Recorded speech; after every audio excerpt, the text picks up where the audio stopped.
আমরা দেখলাম নির্বাচন কমিশন কোনো সিদ্ধান্ত গ্রহণ করলে পরবর্তীতে তারা মব তৈরি করে সে সিদ্ধান্তকে পরিবর্তন করে দিচ্ছে। তিনটি ভিন্ন ভিন্ন বিষয়ে আমরা বলেছি যে এবারে প্রথমবারের মতো যে পোস্টাল ব্যালটে নির্বাচন হচ্ছে, কিন্তু অত্যন্ত দুর্ভাগ্যজনকভাবে যেটি আমরা দেখলাম যে নির্বাচন কমিশন কর্তৃক পোস্টাল ব্যালটের আয়োজন করলো সেটি অত্যন্ত একদম পুয়ার ম্যানেজমেন্ট হয়েছে, এবং বিশেষ করে জামাতে ইসলাম এবং শিবিরের বিভিন্ন পর্যায়ের নেতৃবৃন্দদের বাসায় পোস্টাল ব্যালট পাওয়া গেছে।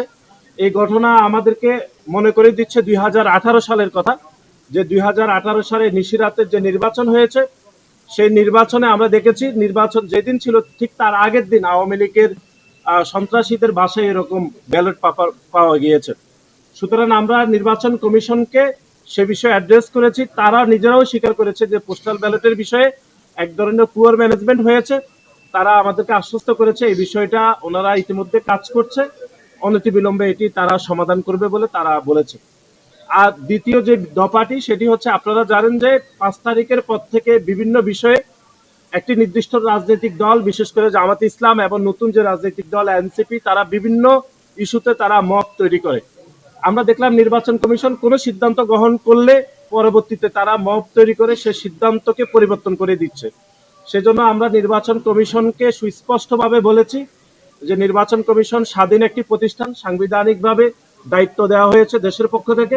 সুতরাং নির্বাচন কমিশন যেন সেই বিশেষ রাজনৈতিক দল, বিশেষ করে জামায়াতে ইসলাম এবং এনসিপি যদি মব তৈরি করে, তারা তাদের সিদ্ধান্ত, যে সিদ্ধান্ত তাদের সাংবিধানিকভাবে সব থেকে ভালো সিদ্ধান্ত, সেটি যেন তারা বজায় রাখে, সেই বিষয়ে আমরা নির্বাচন কমিশনকে বলেছি।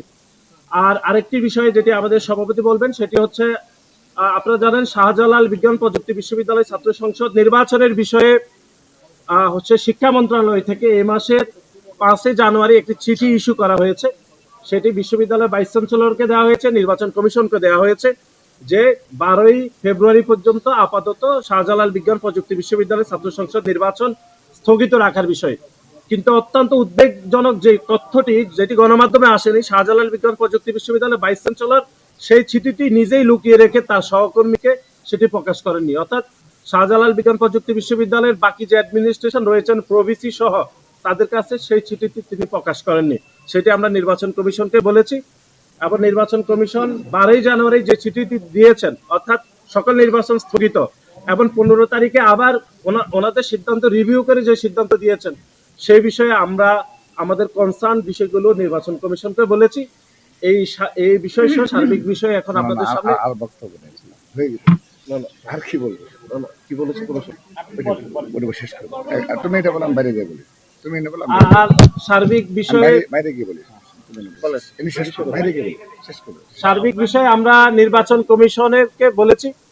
নির্বাচন কমিশন বলছেন আজকের পরে একটু পরে তাদের সাথে মিটিং রয়েছে, বাকি নির্বাচন কমিশনার সহ সকল বিষয়ে ওনারা আলাপ আলোচনা করবেন, আলাপ আলোচনা করে ওনারা সিদ্ধান্ত দেবেন। বাকি বিষয়ে আমরা আমাদের নেতাকর্মীদের সামনে আমাদের সভাপতি সেখানে বক্তব্য